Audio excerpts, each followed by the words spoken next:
55 ವರ್ಷ.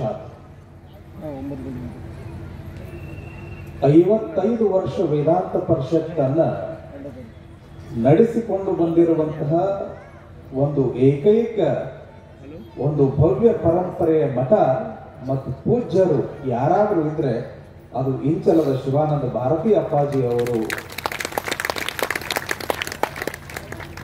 ಇಂತಹ ಅದ್ಭುತ ವೇದಾಂತ ಪರಿಷತ್ತನ್ನ ಇವತ್ತು ನಮ್ಮ ಲಿಂಗವಂತ ಮಠದೊಳಗ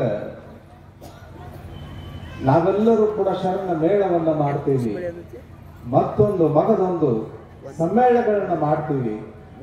ಆದ್ರ ಆರೂಢರಲ್ಲಿ ಒಂದು ಅದ್ಭುತವಾಗಿರುವಂತಹ ಪರಂಪರೆಯನ್ನ ಇವತ್ತು ಎತ್ತಿ ತೋರಿಸುವಂತಹ ಒಂದು ಮಠ ಯಾವುದಾದ್ರೂ ಇದ್ರೆ ಅದು ಇಂಚಲದ ಶಿವಾನಂದ ಸಾಧು ಸಂಸ್ಥಾನ. ಇವತ್ತಿನ ಒಂದು ವಿಷಯ ಆದ ದುರಿತ ಕರ್ಮವನ್ನೊಲ್ಲದಿರು ಪುಣ್ಯವನ್ನೇ ಮಾಡು.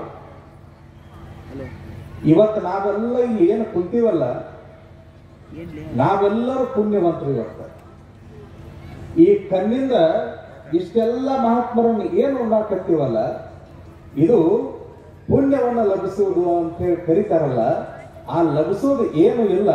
ಈ ಕಣ್ಣಿಂದ ಇಷ್ಟೆಲ್ಲ ಮಹಾತ್ಮರನ್ನು ಒಂದೇ ವೇದಿಕೆಯಲ್ಲಿ ನೋಡಕತ್ತೀವಲ್ಲ, ಇದು ಪುಣ್ಯ ಅಲ್ಲ. ಮತ್ತೆ ಏನು ಬಂದಿರುವಂತಹ ಪಾಪವೂ ಕೂಡ, ತಟ್ಟಿರುವಂತಹ ಪಾಪವೂ ಕೂಡ ಒಂದು ಕ್ಷಣ ಮಹಾತ್ಮರ ದರ್ಶನದಿಂದ ಎಲ್ಲವೂ ಕೂಡ ಕಳೆದು ಹೋಗ್ತದಂತ.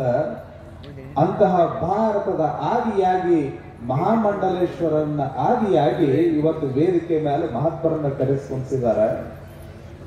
ಒಂದು ಕಡೆ ಶರಣರು ಹೇಳ್ತಾರೆ, ಆಚಾರವೇ ಸ್ವರ್ಗ, ಅನಾಚಾರವೇ ನರಕ ಅಂತ ಹೇಳ್ತಾರೆ. ದುರಿತ ಕರ್ಮವ ಅಂತ ಹೇಳಿದ್ರೆ ಪಾಪ ಮಾಡವ ದುರಿತ ಕರ್ಮ. ಇನ್ನು ಪುಣ್ಯನ ಮಾಡಬೇಕು. ಇವತ್ತು ಜಗತ್ತಿನೊಳಗೆ ಎಲ್ಲರೂ ಕೂಡ ಹುಟ್ಟಿ ಬರ್ತೀವಿ. ಹುಟ್ಟಿ ಬಂದ ಮೇಲೆ ನಮಗೆಲ್ಲರಿಗೂ ಕೂಡ ಪಾಪ ಪುಣ್ಯಗಳ ಬುತ್ತಿಯನ್ನು ಬಹಳ ಚಂದ ಎರಡು ರೀತಿ ಕಟ್ಟಿ ಕೊಡ್ತಾನ ಭಗವಂತ. ನೀವಿಲ್ಲಿ ಹೆಂಗ ಬೆಳಿತೀಯಲ್ಲ, ನೀನು ಇಡೀ ಜನ್ಮವನ್ನ ಹೆಂಗ ಬೆಳೆಸ್ಕೊಂತ ಬೆಳೆಸ್ಕೊಂತ ಬೆಳೆಸ್ಕೊಂತ ಹೆಂಗ ಬರ್ತೀಯೋ, ಬಂದಂಗ ಅದು ನಿನಗೆ ಭಗವಂತ ಒಂದು ಕಡೆ ಕಟ್ಟಿಟ್ಕೊಂತ ಬರ್ತಾನ. ನೀನು ಮಾಡುವಂತಹ ಕಾರ್ಯದೊಳಗೆ ಇರ್ತದ. ಆದ್ರೂ ಕೂಡ ಭಗವಂತ ಬಹಳ ಶಾಣೆ ಆದನ, ಒಂದು ಅವಕಾಶ ಕೊಡ್ತಾನ. ನೀನು ಪಾಪನ ಮಾಡಿರು, ಆದ್ರೆ ಅದನ್ನ ತೊಳ್ಯಾಕ ಅಂತ ತಿಳ್ಕೊಂಡು ಒಂದು ಅವಕಾಶ ಕೊಡ್ತಾನ. ನೀನು ಪುಣ್ಯ ಕಟ್ಕೊಳ್ಳಾಕ ಒಂದು ಅವಕಾಶ ಕೊಡ್ತಾನ. ಅದನ್ನ ನಾವೆಲ್ಲರೂ ಕೂಡ ಕಂಡುಕೊಂಡ್ವಿ ಅಂತ ಹೇಳಿ ಅಂದ್ರ ಆ ಭಗವಂತ ಎಲ್ಲರಿಗೂ ಕೂಡ ಪುಣ್ಯವನ್ನೇ ಪ್ರಾಪ್ತಿ ಮಾಡ್ತಾನ ಅನ್ನುವಂತಹದ್ದನ್ನ ಎಲ್ಲರೂ ಕೂಡ ತಿಳ್ಕೊಳ್ಬೇಕಾಗಿರುವಂತಹದ್ದು. ಆಚಾರವೇ ಸ್ವರ್ಗ, ಅನಾಚಾರವೇ ನರಕ ಅಂತ ಹೇಳಿದ್ರು. ಈ ಆಚಾರದೊಳಗೆ ಇರುವಂತಹವರ ಸ್ವರ್ಗೋಪಕಾರ ಅನ್ನುವಂತಹದ್ದು ಅಪರೂಪವಾಗಿರುವಂತಹ ಮಾತಿಲ್ಲಿ. ಅದಕ್ಕ ಇದು ಪುಣ್ಯನ ಬರ್ತದೆ. ನಾವೆಲ್ಲ ಪುಣ್ಯವನ್ನು ಮಾಡಿದಾಗ ನಮಗೆಲ್ಲ ಸಂಪೂರ್ಣವಾಗಿರುವಂತಹ ಭಗವಂತನ ಸಾಕ್ಷಾತ್ಕಾರ ಇವತ್ತು ನಮಗಾಗ್ತದೆ ಅನ್ನುವಂಥದ್ದು. ಅಂತಹ ಸಾಕ್ಷಾತ್ಕಾರವನ್ನು ಮಾಡಿಕೊಳ್ಳಿಕ್ಕೆ ಒಂದು ಅದ್ಭುತವಾಗಿರುವಂತಹ ವೇದಿಕೆಯನ್ನು ನಿರ್ಮಾಣ ಮಾಡಿರುವಂತಹ ಶಿವಾನಂದ ಭಾರತಿ ಅಪ್ಪ ಅವ್ರದ್ದು ಅದ್ಭುತವಾಗಿರುವಂತಹ ಕಾರ್ಯ.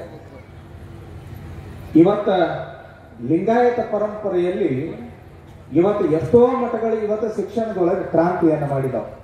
ಎಲ್ಲ ನೆನ್ಪಿಟ್ಕೋಬೇಕು. ಲಿಂಗಾಯತ ಪರಂಪರೆ ಒಳಗ ಎಷ್ಟೆಲ್ಲ ಮಠಗಳು ಇವತ್ತು ಶಿಕ್ಷಣದೊಳಗೆ ಕ್ರಾಂತಿ ಮಾಡಿದಾವ. ಆದ್ರ ಆರೂಢ ಪರಂಪರೆ ಒಳಗ ಶಿಕ್ಷಣದ ಕ್ರಾಂತಿಯನ್ನ ಮಾಡಿ ತೋರಿಸಿರುವಂತಹದ್ದು.